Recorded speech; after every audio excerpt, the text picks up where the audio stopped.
Et Soudan du Sud, devine quoi? Tu ne seras bientôt plus le Benjamin, tu auras un petit frère ou une petite sœur. C'est excitant, n'est-ce pas? Tu vas devenir grand frère et avoir un petit frère ou une petite sœur.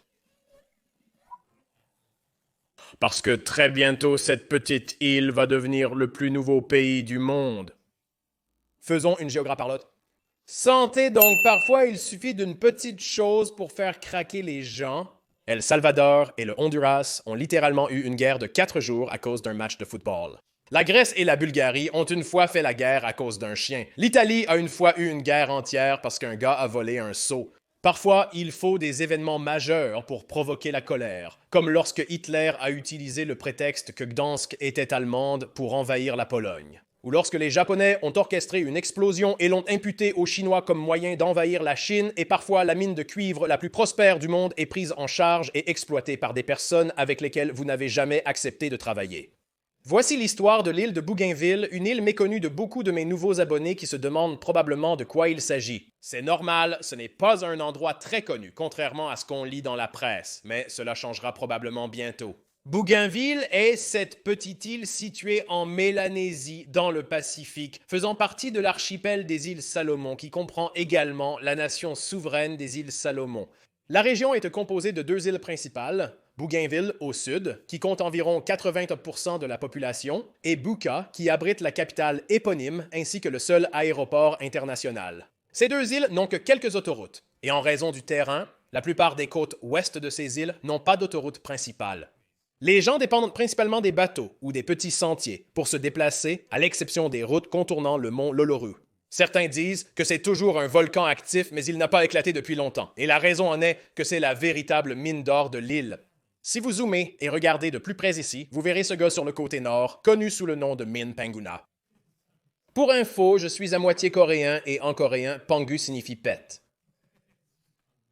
De toute façon, parce que cette mine et où toute cette histoire commence, en réalité, cela commence avec l'Allemagne. Aussi surprenant que cela puisse paraître, je ne vais pas vous ennuyer avec des heures interminables d'histoire. Parce que c'est ennuyeux, donc je vais juste vous donner comme le résumé très rapide. Bien que les Européens, en commençant par les Français, soient passés plusieurs fois par cette île, lui donnant même son nom d'après un certain Bougainville, ce n'est qu'au 19e siècle que les Allemands sont devenus la première puissance coloniale européenne à la contrôler et à la coloniser, comme dans le monde colonial européen. Généralement, les Britanniques, les Français, les Espagnols et les Portugais attirent le plus l'attention, mais les Allemands ont également tenté de prendre part à la colonisation pendant une certaine période.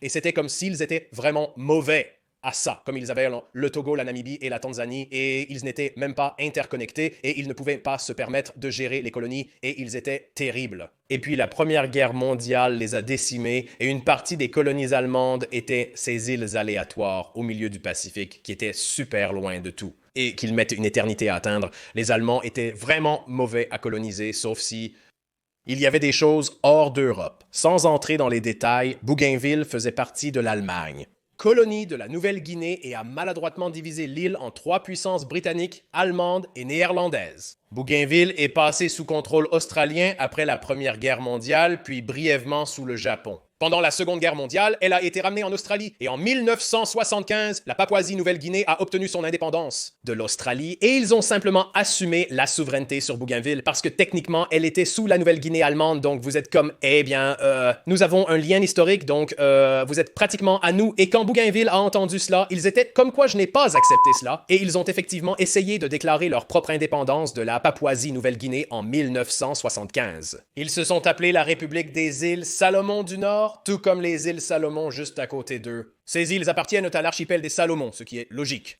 Lorsque la Papouasie-Nouvelle-Guinée a entendu cela, ils ont réagi en demandant le calme, ne voulant pas entrer en guerre, mais affirmant que le pays ne pouvait pas être indépendant. Ils ont donc commencé des négociations avec Bougainville et cela s'est terminé avec l'accord de Bougainville qui a essentiellement accordé à Bougainville une autonomie au sein de la nation de Papouasie-Nouvelle-Guinée. Ils pourraient donc avoir leur propre parlement et gérer leurs affaires internes, ce qui explique leur situation actuelle. Mais avant de nous plonger dans tout ce conflit, expliquons qui sont même les Bougainvillais. D'accord, il y a des îles, mais qui sont les gens ici.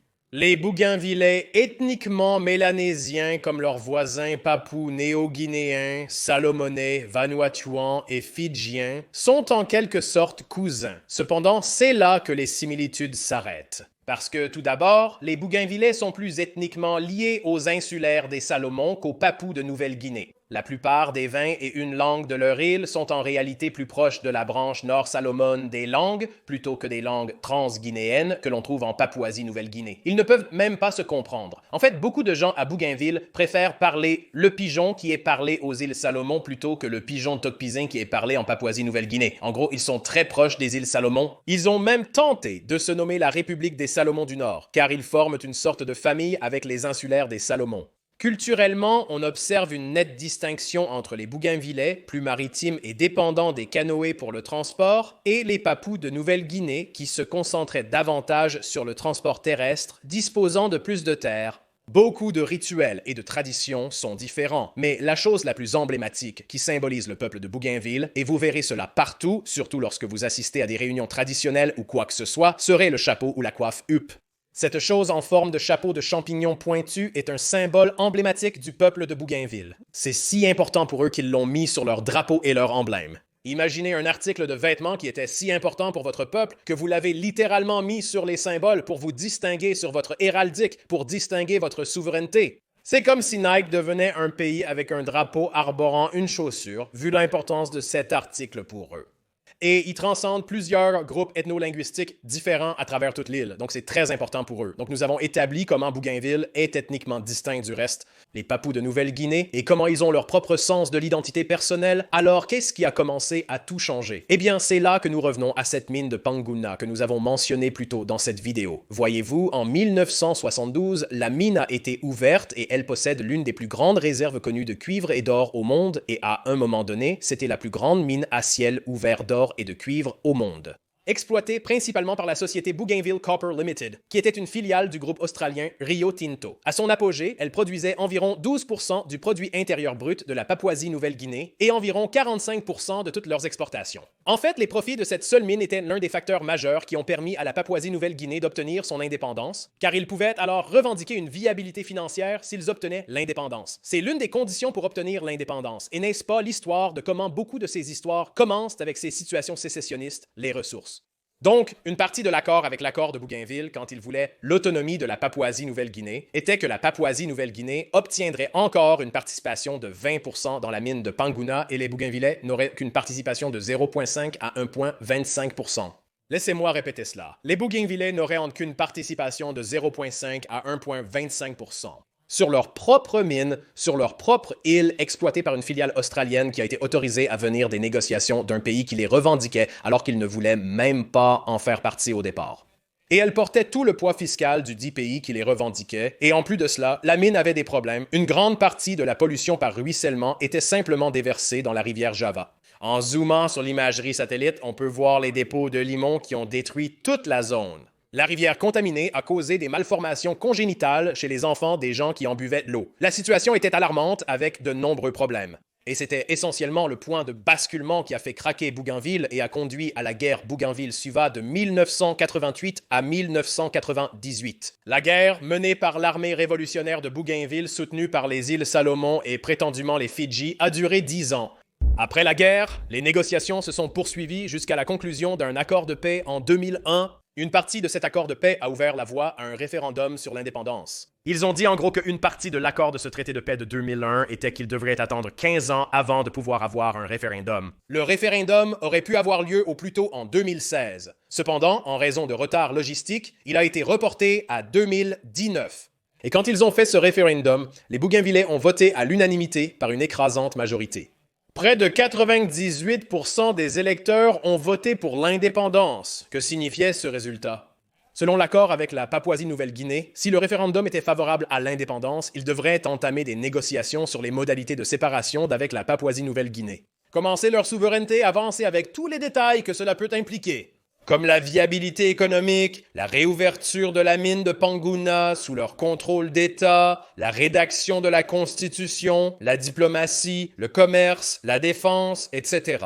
La date limite devrait être atteinte entre 2025 et 2027. Vous voulez savoir à quel point je suis pathétique? Je suis en sueur. Comment est-ce possible? Je ne fais même pas d'exercice. Je fais juste une vidéo YouTube. Mec, je dois vraiment travailler sur ma santé cardiovasculaire. Je transpire juste beaucoup. Je ne sais pas. Je pense que je tiens ça de mon père. En avançant, à quoi ressemblera Bougainville après avoir acquis son indépendance? Cela dépend des politiques intérieures adoptées, mais ils s'adresseront probablement aux organisations internationales gouvernementales existantes dont ils faisaient déjà partie lorsqu'ils appartenaient à la Papouasie-Nouvelle-Guinée, comme le groupe de fer de lance mélanésien ou le Forum des îles du Pacifique. Je ne sais pas à quoi ressemblent les stipulations. S'ils envisagent de rejoindre le Commonwealth des Nations parce qu'ils étaient sous contrôle australien, mais l'Australie n'était qu'un domaine sous l'Empire britannique, mais cela ne compte pas vraiment, n'est-ce pas? S'ils le considèrent, je suppose que cela pourrait être assez bénéfique car ils auraient alors accès à des fonds de développement et à des accords commerciaux et de partenariats de visa ou quoi que ce soit, ou ils pourraient simplement jouer beaucoup plus au cricket et au rugby dans les jeux du Commonwealth, quelle que soit la chose cool aussi. Je ne sais pas, la deuxième chose, à coup sûr, ils renforceraient certainement leur relation avec les îles Salomon parce qu'ils sont les îles Salomon a été leur meilleur ami depuis le premier jour, comme ils sont les cousins de Bougainville, ils se comprennent, ils vont de pair d'une manière ou d'une autre, vous savez, ils vont beaucoup interagir avec les îles Salomon. La troisième chose, ils vont probablement juste rester avec le même drapeau et les mêmes armoiries qu'ils ont toujours utilisées avec le chapeau huppe. La quatrième chose, maintenant c'est plus une question à laquelle personne ne connaît vraiment la réponse. Continueraient-ils à s'appeler Bougainville parce qu'ils sont tellement habitués à cela et que le nom est juste resté, mais en aucun cas ils n'ont à s'y tenir. Certains noms qui ont été lancés dans le ring ont été la République du Nord Salomon, tout comme ils ont essayé de le faire quand ils ont essayé d'obtenir l'indépendance dans les années 70, la République des îles Salomon du Nord. J'ai même entendu dire que Balbi était un nom potentiel parce que c'est le nom de leur plus haut sommet, le mont Balbi. Mais jusqu'à ce qu'ils fassent une déclaration officielle, il est trop tôt pour faire des affirmations spéculatives, solides sur ce qu'ils s'appelleraient ou non. Et enfin, comment établiraient-ils toutes les autres petites choses administratives, comme adopteraient-ils une nouvelle monnaie, ou auraient-ils une sorte d'union monétaire avec la Papouasie-Nouvelle-Guinée, où ils utiliseraient leur monnaie, le kina, ou serait-ce l'Australie, comme le dollar australien. Il y a un tas d'autres îles qui utilisent le dollar australien. Comment géreraient-ils des choses, comme la défense et la diplomatie? Et c'est la chose, chaque fois qu'un nouveau pays arrive sur la scène mondiale, c'est là que les requins, comme j'aime les appeler, entrent en scène, c'est-à-dire les superpuissances mondiales, la Chine, l'Inde, les États-Unis, la Russie, le Royaume-Uni, quoi que vous ayez, ils viennent généralement et ils envoient leurs dignitaires pour séduire et contraindre les dirigeants à s'aligner idéologiquement sur leur structure. Et puis c'est comme ça arrive toujours, mec. Donc vous savez que ça va probablement arriver avec Bougainville. Heureusement pour le Royaume-Uni, ils ont des liens, je suppose, avec le Commonwealth des Nations, donc peut-être que les autres se retireront. Mais qui sait, tout est en l'air en ce moment. Je jure que c'est comme l'immobilier, comme si vous mettiez votre maison sur le marché et puis vous la retirez comme chaque agent immobilier du pays a d'une manière ou d'une autre votre numéro et puis il vous envoie des textes et il ne cesse de vous déranger comme hey, je peux vous aider et j'ai un meilleur taux que ce gars. Et puis c'est comme ferme ta gueule, comment as-tu eu mon numéro? Désolé, je suis nouveau, lapsus freudien. Et enfin, je suppose que la dernière étape serait de savoir comment ils voudraient se présenter au monde parce qu'aucun pays n'est vraiment isolationniste. Et comment vont-ils interagir avec la communauté mondiale? Comme veulent-ils du tourisme? Et si oui, qu'est-ce qu'ils veulent promouvoir? Et si oui, sont-ils prêts à construire l'infrastructure pour accueillir le dit tourisme? Quel sera le budget? Comment le budget sera-t-il établi? Comme il y a tellement de choses à prendre en compte, personne ne sait exactement à quoi cela ressemblera. Mais je peux vous garantir que quand cela arrivera, j'espère vraiment être l'un des premiers à y aller et à le voir par moi-même. Bonne chance aux Bougainvilliens. Bougainvilléa, c'est l'autre chose. Vous devez trouver un moyen de vous surnommer comme comment devrions-nous vous surnommer? Les Boogies, Boot, non, ça sonne comme Booger, Boog, Boo-Boos, Villains, Villain Chilling, je ne sais pas, c'est quelque chose que vous devez résoudre, quoi qu'il en soit. Bonne chance à vous tous, et j'espère vous voir peut-être en 2027 ou plus tôt. Cela dépend de la rapidité avec laquelle vous faites les papiers. À votre santé, restez cool, restez à l'écoute.